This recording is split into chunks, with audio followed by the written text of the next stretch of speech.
Hello everyone.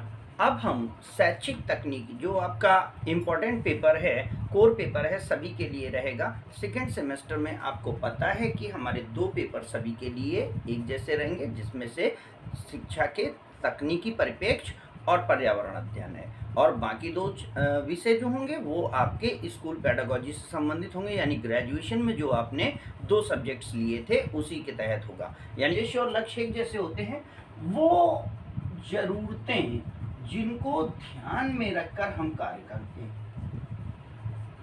ध्यान में रखकर कार्य करते हैं। यानी उद्देश्य उस अभीष्ट की प्राप्ति है। अभीष्ट मतलब वो हमारा पर्पस होता है, वो हमारा टारगेट होता है जो हमको पूरा करना होता है। तो शैक्षिक तकनीक ऐसे कौन से टारगेट लेके चलती है, शैक्षिक तकनीक ऐसे कौन सी बात करती है? तो इसका जो पहला उद्देश्य है वो है शिक्षा के संगठन और प्रशासन, शिक्षा के संगठन और प्रशासन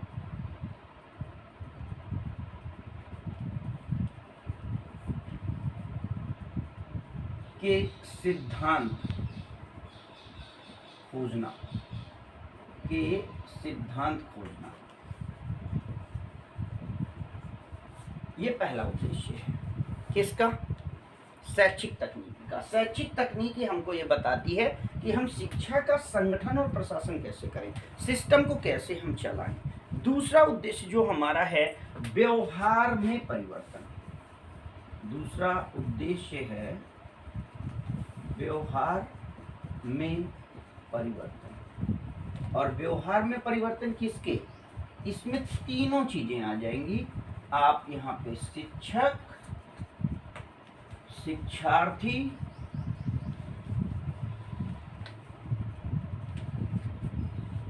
और समाज, तीनों को आप ध्यान दें। इन तीनों के व्यवहार में परिवर्तन को भी करना हमारी शैक्षिक तकनीकी का उद्देश्य है। यानी शैक्षिक तकनीकी के आने से पुराने जो तरीके हैं वो हटते जाएंगे, यानी पढ़ाने का पुराना तरीका हटता जाएगा, नया तरीका आता जाएगा। गार्जियन भी ज़्यादा अच्छा हो जाएगा, गार्जियन भी ज़्यादा सुविधाओं का यूज़ करने लगेगा और बच्चे भी उसका यूज़ करने लगे।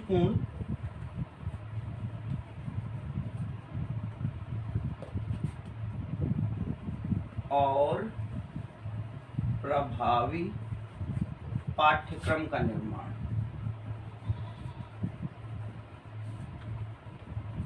रुचिपूर्ण और प्रभावी पाठ्यक्रम का निर्माण करना। यानी अब जब शैक्षिक तकनीकी आ गई है तो हमें ये देखने में आसानी होती है कि बच्चों को हम कैसे पढ़ाएं, बच्चों को क्या पढ़ाया जाए जिससे बच्चे अच्छे से पढ़ने की कोशिश करें। चौथा जो आपको अगले सेमेस्टर में भी काम करेगा, आपके पास शिक्षण जो प्रतिमान है, जो शिक्षण योजनाएं हैं, शिक्षण योजना बनाने में सहायक। आपको आसानी से ये बात पता चल जाती है कि हमको पढ़ाना क्या है और कैसे पढ़ाना है। इस विषय पर हम प्लानिंग करना, योजना निर्माण करना, ये हमारे तकनीकी के माध्यम से संभव है। जैसे कि आप पीपीटी बना लेते हैं, मोबाइल में फ़ोटो रख लेते हैं, जैसे कि आप अपना एक रूट चार्ट बना लेते हैं, जैसे हम कर रहे हैं। ये भी हमारा शिक्षण योजना का ही पार्ट है कि हम अपने बच्चों को मूल्यांकन में सहायक है। हमें बच्चों का मूल्यांकन में सहायक कर लीजिए। और ये जो मूल्यांकन है ये अध्यापक और बच्चे दोनों का हो सकता है। अध्यापक खुद से अपने वीडियोस को रिकॉर्ड करके इस बात को समझ सकता है कि वो कैसे पढ़ा रहा है, और जब वो अपने पढ़ाए वीडियो को देखेगा तो वो आसानी से समझ पाएगा। जब आप यहाँ पर होते हो, ये आपके लिए बहुत अच्छा एक टेक्निक हो सकता है कि आप अपने आप से पढ़ाने की कोशिश करिए, क्योंकि आपको भी लेसन प्लानिंग करनी है। अगले लेसन प्लान में, अगले सेमेस्टर में आपको बच्चों को पढ़ाना पड़ेगा, तो आप पढ़ाने की आदत डालिए और अपने पढ़ाए हुए जब आप पढ़ा रहे हैं तो आप वीडियोस अपने बनाइए और उन वीडियोस को आप दोबारा से देखिए।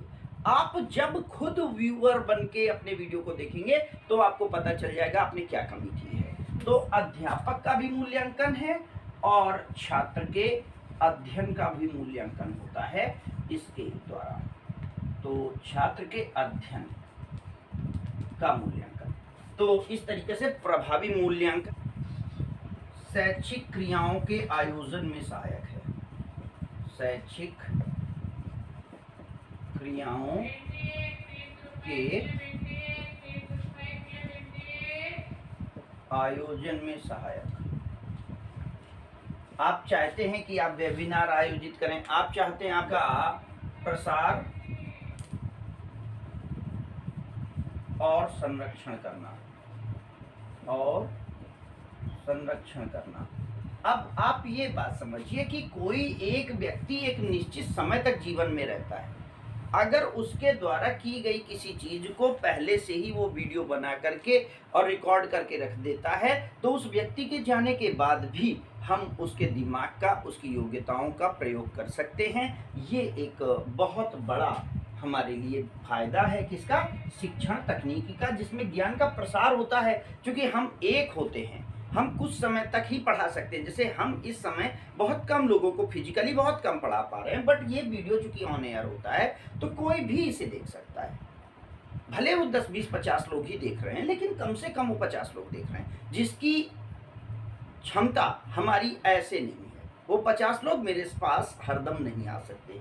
और संरक्षण, ये वीडियो अगर हम एक बार स्टोर करके डाल देते हैं तो वो स्टोर परमानेंट के लिए है, है ना। तो उसको भी आगे हम दोबारा से रिट्राइव कर सकते हैं। आईसीटी का प्रयोग ही यही है। हाँ, एक बात मैंने अभी तक नहीं बताई, ये यहाँ पर ध्यान देना है कि जो शैक्षिक तकनीकी है, सूचना और संचार प्रौद्योगिकी, जिसे हम आईसीटी कहते हैं, इस आईसीटी का मतलब क्या है, अक्सर पूछा जाता है। इंफॉर्मेशन कम्युनिकेशन टेक्नोलॉजी जो है, सूचना और संचार प्रौद्योगिकी, इसमें हम किसी भी माध्यम से सूचना बनाना, संरक्षित करना, प्रसार करना, किसके माध्यम से, किसी इलेक्ट्रॉनिक माध्यम से। किसके माध्यम से, इलेक्ट्रॉनिक माध्यम से। तो अगर हम किसी इलेक्ट्रॉनिक माध्यम से किसी सूचना को, किसी संदेश को, किसी मैसेज को बनाते हैं, संरक्षित करते हैं और ऐसे माध्यम में डाल देते हैं जिससे दोबारा उसे हम हासिल कर सके, तो वो हमारा आईसीटी कहलाता है। ये बात याद रखिएगा।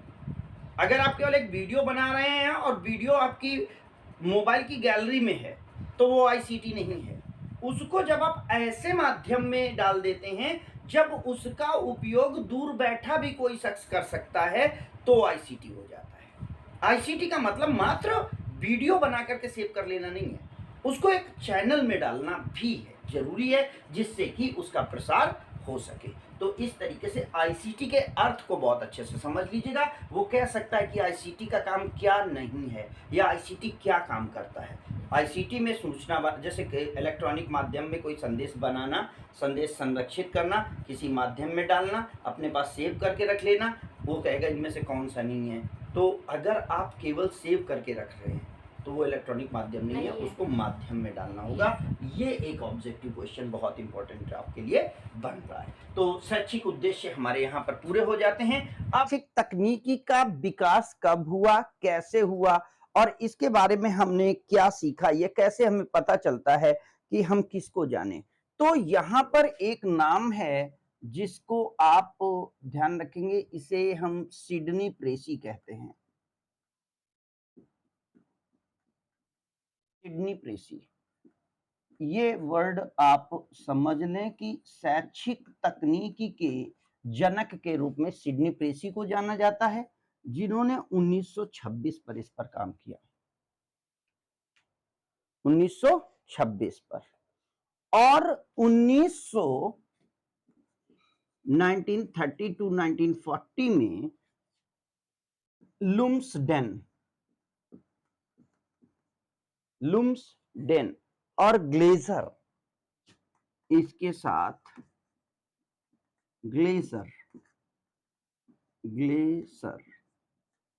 और इनका नाम है लुम्सडेन। इन लोगों ने 1930 से लेके 40 तक, मैं ऑब्जेक्टिव्स पूरा टारगेट करके चल रहा हूं कि कब किया, किसने किया और इस पे इन्होंने किया क्या। इसके दौरान इन्होंने क्या किया कि इन्होंने कार्डबोर्ड और बुकों का जो एक तरीका होता था जिसको स्क्रैम्बल बुक कहते हैं, स्क्रैम्बल बुक, इन दो चीजों को इन्होंने लागू किया। बात समझ में आ रही है, नहीं आ रही है? अब उसके बाद 20वीं शताब्दी के 5वें दशक में 1950 के आसपास आ जाते हैं। ये अब टारगेट यहां से इसी का शैक्षिक तकनीक का दूसरा टारगेट आ जाता है 1950 से, जो हमारे हैं उसमें है बीएफ स्किनर। इनको आप बहुत अच्छे से जानते हैं और इनका व्यवहारवाद बहुत, स्किनर।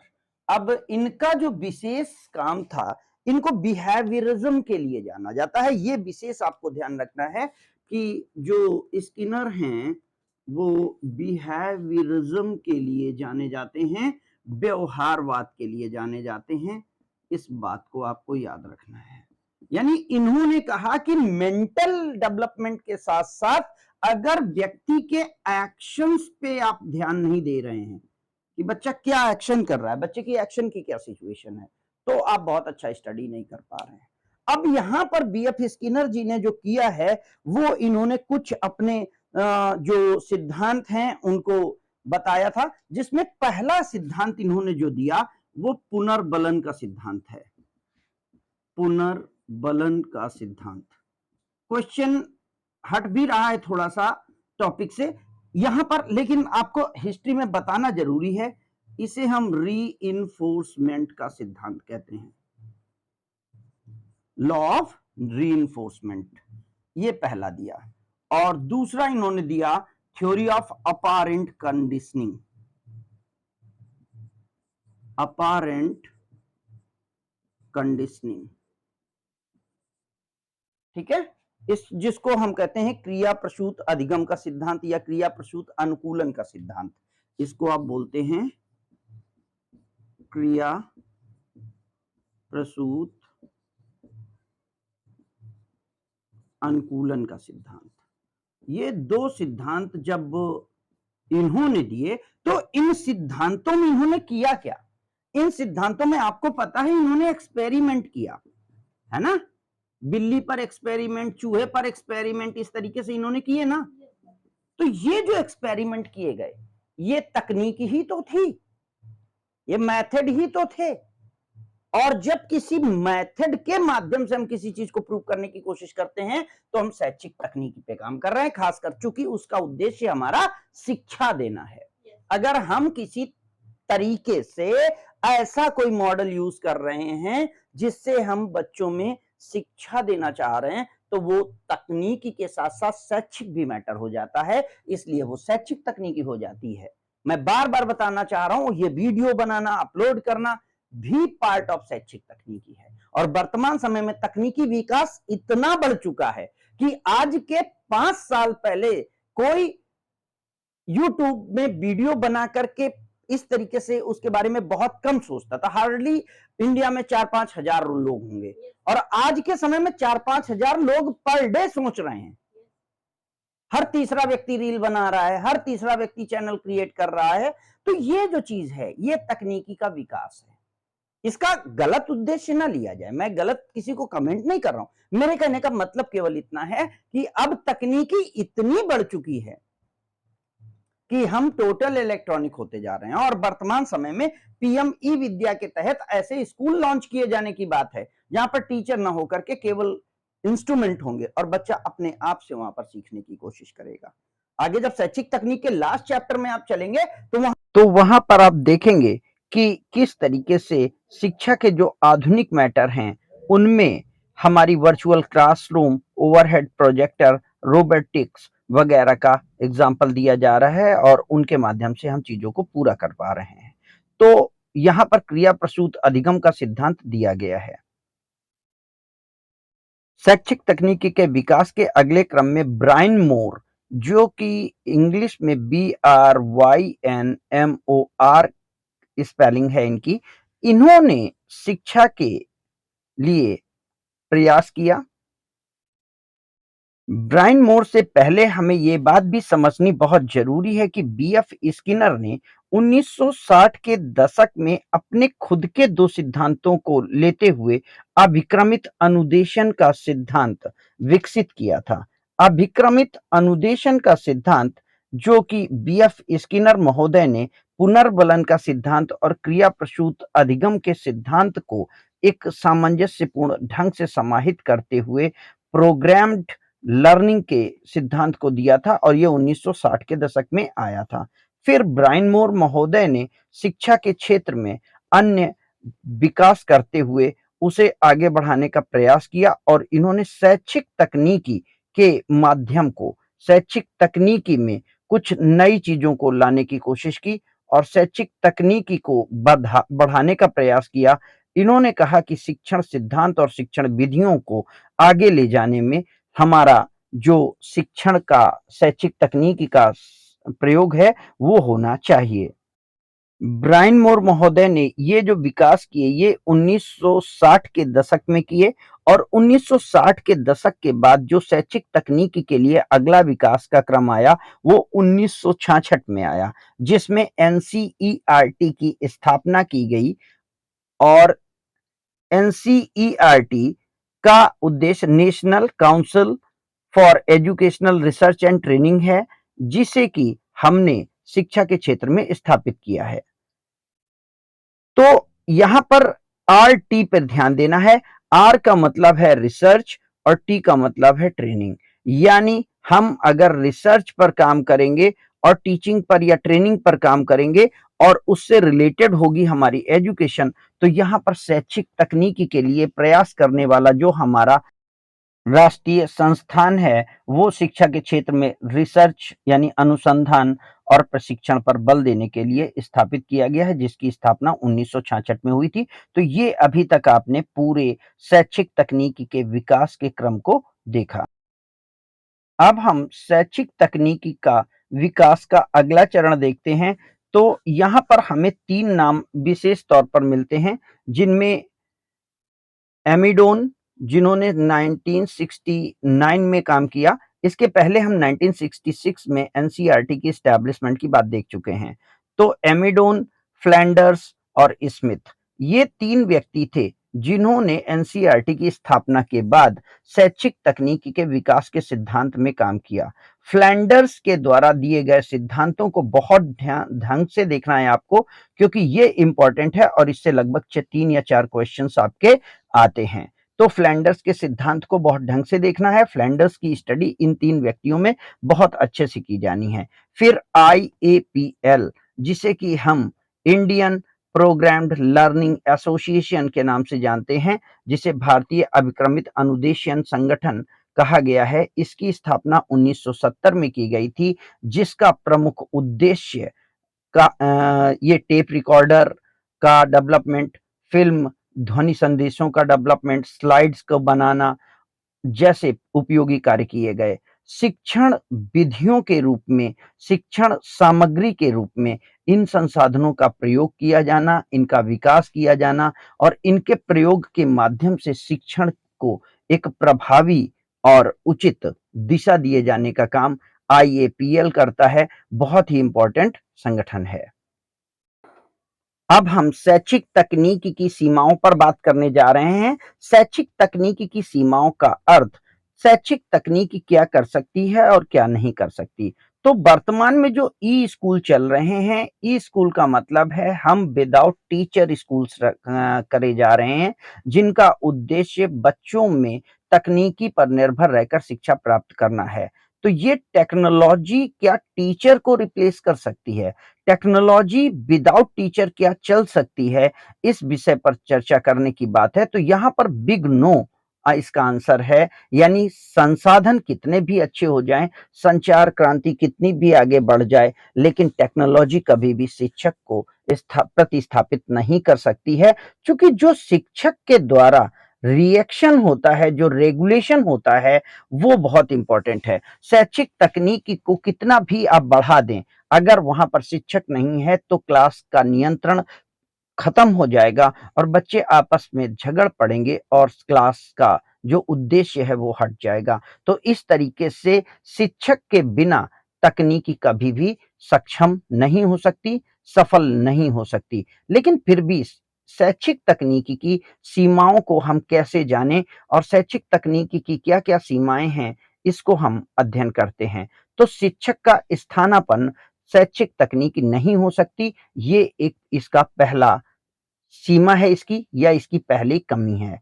दूसरे उद्देश्य के तौर पर देखें, भावात्मक जुड़ाव जो कि एक अध्यापक का अपने बच्चों के साथ होता है, भावात्मक और संवेगात्मक लगाव कभी भी शैक्षिक तकनीकी के माध्यम से विकसित नहीं किया जा सकता। तो शैक्षिक तकनीकी की दूसरी सीमा ये है या उसकी दूसरी कमी ये है कि वो बच्चों का भावात्मक और संवेगात्मक विकास नहीं करती है।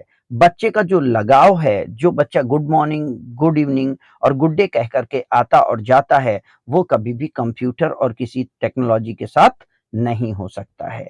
इस तरीके से शैक्षिक तकनीकी विकसित कितनी भी हो जाए, लेकिन वो शिक्षक के साथ इस प्रतिस्थापित सही संसाधन और सही सामग्री का जो चयन है, वो उपयोगी तभी हो सकता है, जब हमें संसाधन सही उपलब्ध हो पाएँ। तो उपयोगी सामग्री की उपलब्धता सही संभव नहीं हो पाती और इसके अभाव में कार्य योजना जो है, वो संचालित सही नहीं होती। तो सही कार्य योजना के लिए ज़रूरी है कि सही और संक्षिप्त अध्ययन सामग्री हमारे लिए उपलब्ध हो, जिससे कि हम अपनी कार्य योजना को प्रभावी ढंग से चला सकें।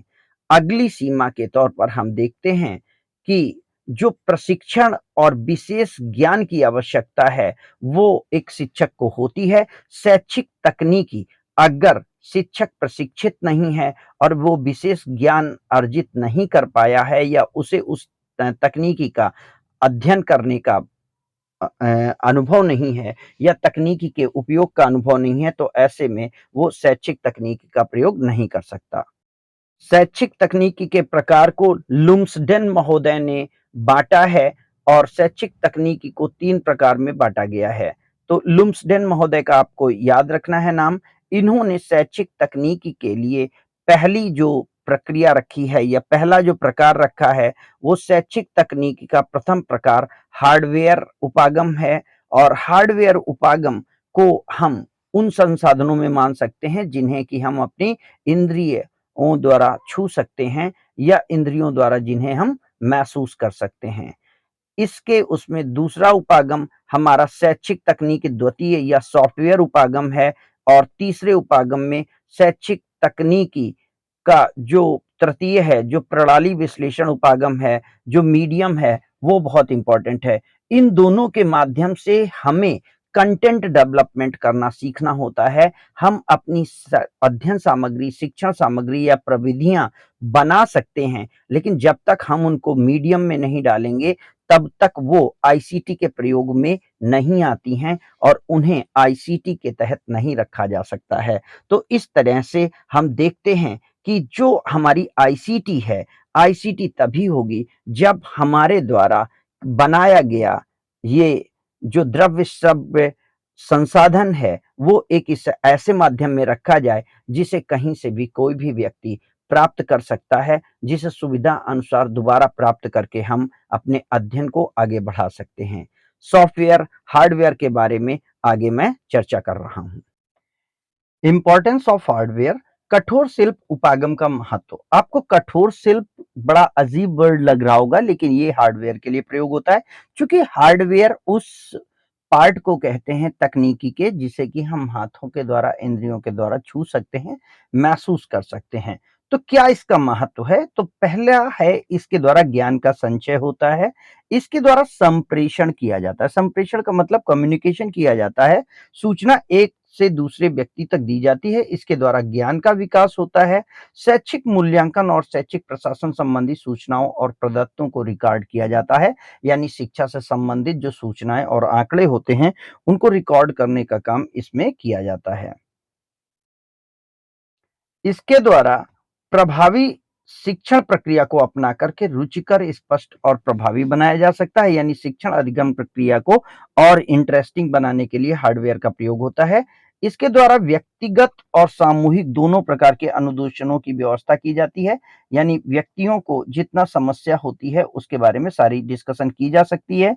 रेडियो, टेलीविजन और कंप्यूटर के द्वारा एक समय में दूर बैठे लाखों हजारों छात्र छात्राओं को एक साथ पढ़ाया जा सकता है, इसलिए हार्डवेयर हमारे लिए बहुत जरूरी है। शिक्षण मशीनों और कंप्यूटर द्वारा छात्र अपनी सुविधा अनुसार अपनी गति से सीखते हैं, ये भी हार्डवेयर की विशेषता है। यह उपागम डिस्टेंस एजुकेशन और कंटिन्यूअस एजुकेशन हम डिस्कस कर चुके हैं इसके पहले। डिस्टेंस एजुकेशन निरौपचारिक शिक्षा का एक पार्ट है और कंटिन्यूअस एजुकेशन के लिए जरूरी है कि हार्डवेयर सुविधा उपलब्ध हो, यानी हार्डवेयर संसाधन उपलब्ध हों। कंप्यूटर तो शिक्षा के क्षेत्र में बहुत ही उपयोगी साबित हुआ है। यह महीनों का कार्य का संपादन घंटों में कर देता है, यानी बहुत लंबे समय की कार्य प्रक्रिया को कंप्यूटर आसानी से कर सकता है। हार्डवेयर सामग्री क्या क्या होती है? तो हार्डवेयर सामग्री को हम तीन भागों में बांट सकते हैं: द्रव्य साधन, श्रव्य साधन, दृश्य साधन और दृश्य श्रव्य दोनों। तो इस तरीके से पहले में श्रव्य साधनों में क्या क्या आता है, तो याद रखेंगे इसमें वो संसाधन आते हैं जिनसे कि हम सुन सकते हैं, तो इसलिए रेडियो और टेप रिकॉर्डर को इसमें रखा गया है। और दूसरे के रूप में दृश्य साधन आएंगे, जो विजुअल मीडिया है, इसमें हमें चित्र और कुछ संकेत दिखाई देंगे। इसमें चार्ट है, मैप है, मॉडल है, स्लाइड्स हैं, फिल्म स्ट्रिप प्रोजेक्टर है, ओवरहेड प्रोजेक्टर है और एडिया एपीडायोस्कोप है। तो ये इस तरीके की चीजों के माध्यम से हमें दिखाई देने वाली जो उपागम है वो हमारी जो है वो दृश्य उपागम है। और दृश्य श्रव्य साधन, इसे हम ऑडियो विजुअल मीडिया कहते हैं, इसमें हमें दिखाई भी देगा और सुनाई भी देगा। आपको याद रखना है कि उसने पूछा क्या है, क्योंकि ऑब्जेक्टिव क्वेश्चन होंगे, इसलिए आपको फाइंड आउट करके रखना है। टेलीविजन, इसमें चूंकि दिखाई भी देता है, सुनाई भी देता है, कंप्यूटर में भी दिखाई सुनाई देता है। वीडियो टेक्स्ट, जिनमें वीडियो भी है और लिख करके भी आ रहा है, तो वो हमारा वीडियो टेक्स्ट हो जाता है। वीडियो डेस्क, जिसमें कि हमें वीडियो संसाधन मिलते हैं। टेलीकॉन्फ्रेंसिंग, कम्युनिकेशन के माध्यम से, जिसमें नेट से हम कनेक्ट होते हैं और हम लोगों से ऑडियो पे बात भी करते हैं और उनकी विजुअलाइजेशन भी करते हैं, इमेज भी दिखाई देती है। अगले उसमें हम देखते हैं कि शिक्षा के क्षेत्र में हार्डवेयर उपागम की क्या सीमाएं हैं, हार्डवेयर उपागम क्या नहीं कर सकता है। Limitation of hardware approach in the field of education, तो इसमें हमें शिक्षा के क्षेत्र में हार्डवेयर उपयोगी है, लेकिन इसकी फिर भी अपनी कुछ सीमाएं हैं। पहली सीमा क्या है? इसका उपयोग तभी उपयोगी होगा जब पाठ्य सामग्री सॉफ्टवेयर सही रूप में उपलब्ध हो। हम जो पढ़ाना चाहते हैं उसी तरीके का सिस्टम अगर जनरेट होता है तब तो ये हमारे लिए उपयोगी होता है। लेकिन हम अगर बच्चे को संख्या ज्ञान कराना चाहते हैं और वहां पर वो चित्र आ रहे हैं, कहानियां आ रही हैं, तो संख्या ज्ञान संभव नहीं है। इसलिए जरूरी है कि जो हम करना चाहते हैं सॉफ्टवेयर उसी के अनुकूल बना हो, अन्यथा सॉफ्टवेयर अर्थहीन हो जाएगा। और सेकंड है कि इसका प्रयोग उसी उपस्थिति में अधिक अच्छा होगा जब शिक्षक मौके पर हो। मैंने पहले ही कहा है, कोई भी शैक्षिक तकनीकी शिक्षक का स्थान नहीं ले सकती। शिक्षक को उसे एक्सप्लेन करना होगा और बच्चों को उसमें इंगेज करे रहने के लिए आपकी उपस्थिति जरूरी होगी। शिक्षक शिक्षार्थी के बीच अंतःक्रिया नहीं होती, अतः परिणाम अनुदेशन का उतना प्रभावी नहीं होता जितना कक्षा शिक्षण में होता है। मैंने पहले ही कहा, फिजिकल कांटेक्ट या आई कांटेक्ट नहीं होता, एक दूसरे के आमने सामने न होने के कारण ये जो शैक्षिक तकनीकियां हैं इससे संसाधन तो उपलब्ध हो जाते हैं, लेकिन वो अटैचमेंट, वो लगाव और वो कम्युनिकेशन पॉसिबल नहीं होता जो कि एक वास्तविक क्लास में होता है। यह शिक्षक का स्थान नहीं ले सकती, यानी कोई भी शैक्षिक तकनीकी शिक्षक का स्थान नहीं ले सकती। अब हम सॉफ्टवेयर उपागम पे बात करते हैं, जो सॉफ्टवेयर अप्रोच है। तो शैक्षिक तकनीक की द्वितीय सॉफ्टवेयर उपागम को अनुदेशन तकनीक भी कहते हैं, शिक्षण तकनीक भी इसका नाम है और इसे हम व्यवहार तकनीक भी कहा जाता है। तो इस तरीके से ये 3 नाम इसे जिसे कि द्वितीय सॉफ्टवेयर तकनीकी को इंस्ट्रक्शनल टेक्नोलॉजी, अनुदेशन तकनीकी, शिक्षण तकनीकी और व्यवहार तकनीकी भी कहा जाता है। सिल्वरमैन ने इसे रचनात्मक शैक्षिक तकनीकी, कंस्ट्रक्टिव एजुकेशनल टेक्नोलॉजी भी कहा है। ये बहुत इंपॉर्टेंट चीज़ है, क्योंकि क्वेश्चन में पूछा जा सकता है कि सिल्वरमैन ने सॉफ्टवेयर उपागम को क्या कहा है, या ये शब्द रचनात्मक शैक्षिक तकनीकी दे करके कुछ राइटर्स के नाम दिए जा सकते हैं कि ये किसने कहा है। सॉफ्टवेयर उपागम का संबंध व्यवहारिक प्रयोग, शिक्षण सिद्धांतों का निर्धारण, शिक्षण विधियों और प्रविधियों का विकास, जिसे हम development of teaching strategy and teaching methods कहते हैं, को संभव बनाया जा सकता है। फीडबैक युक्तियों का विकास, यानी फीडबैक डिवाइसेस, कैसे हम अपने पढ़ाए गए या अपने शिक्षण विधियों में कहाँ तक सफल हुए, इस विषय पर कैसे जानें, ये डिवाइसेस हमें वहाँ पर शैक्षिक तकनीकी के सॉफ्टवेयर में संभव है। मूल्यांकन प्रोसेस भी इसमें संभव है।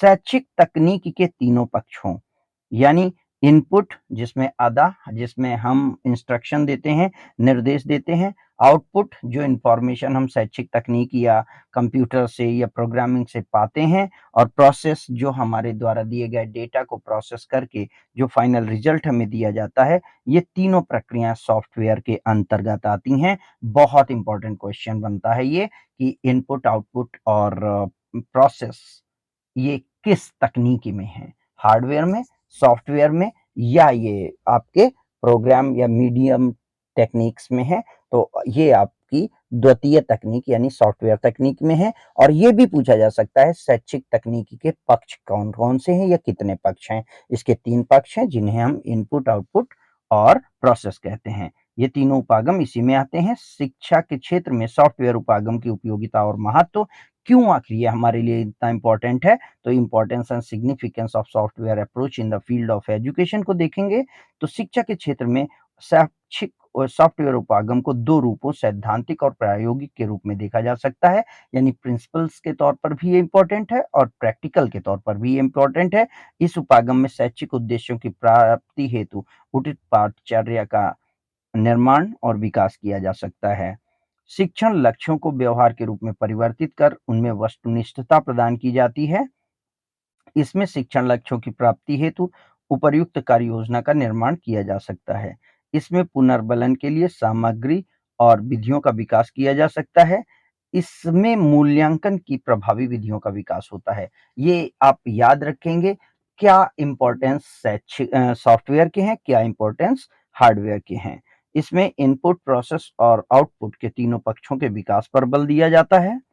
सैद्धांतिक आधार पर कक्षा शिक्षण की तैयारी की जाती है और उसे प्रभावशाली ढंग से संपादित करने के लिए मार्ग प्रशस्त किया जाता है। हार्डवेयर के लिए संप्रेषण सामग्री तैयार की जाती है, यानी हार्डवेयर तब तक बेकार होगा जब उसमें सॉफ्टवेयर ना हो।